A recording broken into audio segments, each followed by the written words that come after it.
It's time for an Eye on Africa. Look at the very latest news from the African continent. I'm Melissa Bell. These are the headlines. More violence today in northern Mali. 6 peacekeepers were killed in an attack on a UN base in Kidal, the latest in a series of increasingly brazen attacks. Malian forces were also attacked in Timubktu in an ambush that left 3 dead. William Ruto wins a battle at the International Criminal Court in The Hague. Recanted testimony will be barred. A victory for Kenya's deputy president, a blow for prosecutors who believe that witnesses able to connect him with post-election violence were either threatened or bribed. And campaigning ends in the Central African Republic ahead of Sunday's second round of voting. We'll be hearing in this news bulletin from our correspondents who travelled to the north of the country and found an economy in tatters and people hoping for change. We begin in northern Mali, a region rocked once again by an attack on a UN base in Kidal. 6 peacekeepers died when suspected Islamist militants attacked with mortars and a truck bomb in the north of the country. The scene, of course, of a French-led intervention and UN efforts to push Islamists back from the towns they'd taken in 2012. There was also today violence in Timubktu.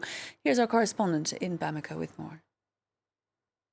The death toll has risen during the day after the attack of this morning against the Blue Helmets in Kidal. The United Nations peacekeeping missions base is still on high alert tonight as some of the injured are being healed either on the spot or in Gao, 350 kilometers south. French counter-terrorism force Barkhane helped out with the medical evacuation of the injured. Other attack in the north of the country by alleged Islamist militant too. In the Timubktu region, a convoy of civilians and its military escort was ambushed this morning by unknown gunmen, according to Mali's army spokesman tonight. The assailants were driving 4x4 stolen to Mali's army or fake army's 4x4. That's why they could get so close to the convoy.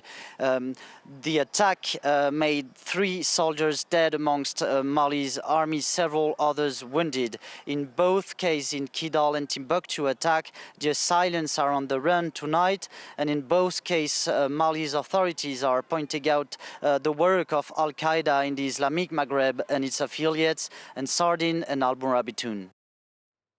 The use of recanted testimony in the case of William Ruto has been barred. Appeals judges at the International Criminal Court ruled this evening that key witness testimony against the Kenyan deputy president could not be used.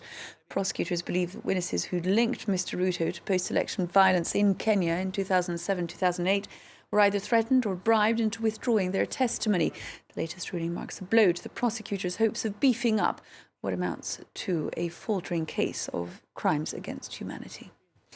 Now, it was his sacking as vice president that led to 2 years of conflict in South Sudan, but Riek Machar has been reappointed by the man who accused him back in 2013 of plotting a coup d'etat, Salva Kiir.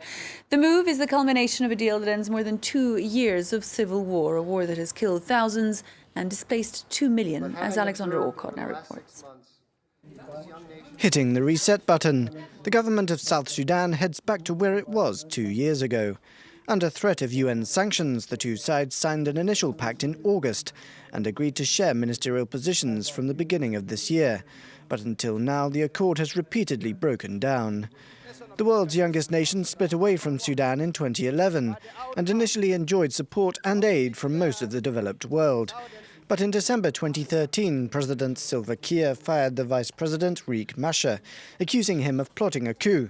This sparked a bloody conflict, mostly along ethnic lines, as the two leaders are from the 2 main tribes, the Dinka and the Nuer. Over the past 2 years, tens of thousands of people have been killed, around 2 million displaced, and the oil-producing nation has been taken to the brink of famine. The UN says the actions of both sides during the conflict warrant sanctions. Speaking from Ethiopia, the renamed Vice President Machar said the most important thing is to create peace, and he hopes the peace agreement will now be implemented. Campaigning has closed in the Central African Republic ahead of Sunday's second round of voting in a presidential election that's being billed as a chance for a fresh start. A country long ravaged by both conflict and poverty. It is, in fact, one of the countries that is the country that is one of the world's poorest. Economic development is therefore proving a key issue in the campaign, as Catherine Norris-Trent and Anthony Fushana report. Meeting voters hungry for change. Presidential candidate Faustin Touadéra has travelled to the far north of the Central African Republic, touring remote rural villages where people live hand to mouth and infrastructure is practically non-existent. The list of services they need is long. You can see here we've got houses that are unfinished. We need building work in the village. We've got so many problems here. We need schools, hospitals, ambulances.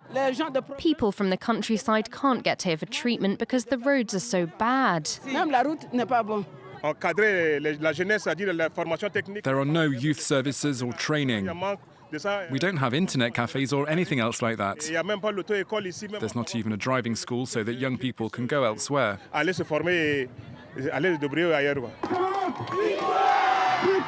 Touadéra is the surprise candidate in this second round and has had to rally the support of former rivals even to access part of the territory. Now he's here, he knows he needs to promise concrete measures to improve lives in what's one of the world's poorest countries. Even getting here to Bokaranga, it's clear that the roads are so bad. This area should be a breadbasket. We need to kickstart agriculture here. We need to rebuild roads and farm tracks so that people can start selling their produce again. Back in the capital, Bongi, there's time for one last rally before sundown. And again, expectant crowds have gathered. There's real excitement here for these elections for both candidates. People are really hoping this vote will improve their lives, mark a fresh start. A big challenge is going to be managing these huge expectations. Rwanda has said that it will send Burundian refugees to other countries. Rwanda's foreign minister said the refugees would be relocated in order to protect Rwandan national security and to avoid misunderstandings. Indeed, a confidential UN report has accused Kigali of recruiting and training Burundian refugees with the goal of ousting President Pierre Nkurunziza, whose election to a third term in office in Burundi has led to violence that has killed hundreds.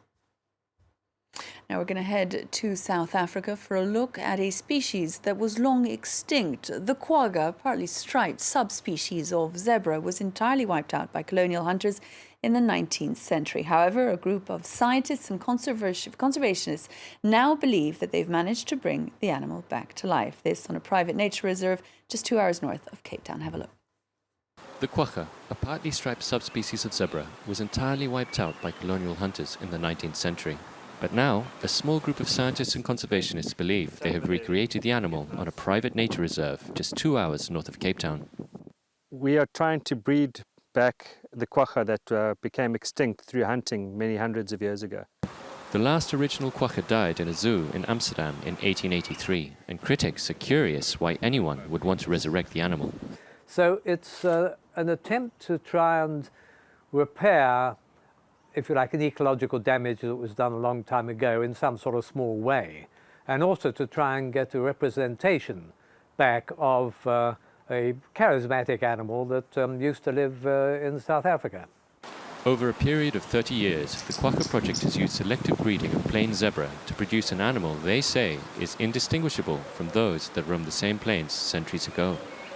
We do this through selective breeding. We actively go out, select ones with less striping and put them together in breeding groups. And there we concentrate the unstripy gene, and each animal has got less and less stripes every generation. Others claim this is an unnecessary interference with nature and unlikely to produce a genuine quagga. The DNA showed that it was, in fact, the same species as the plain zebra because it was identical. And so it would have, we will call it a variety, subspecies if you like, of the plain zebra, but certainly not a different species. If it had been a different species, then the whole project would have been scientifically not justifiable. While critics question the process and intent, it is hard to argue with the result. The project currently has over 100 animals, with 6 of these animals in the 5th generation since the breeding program began.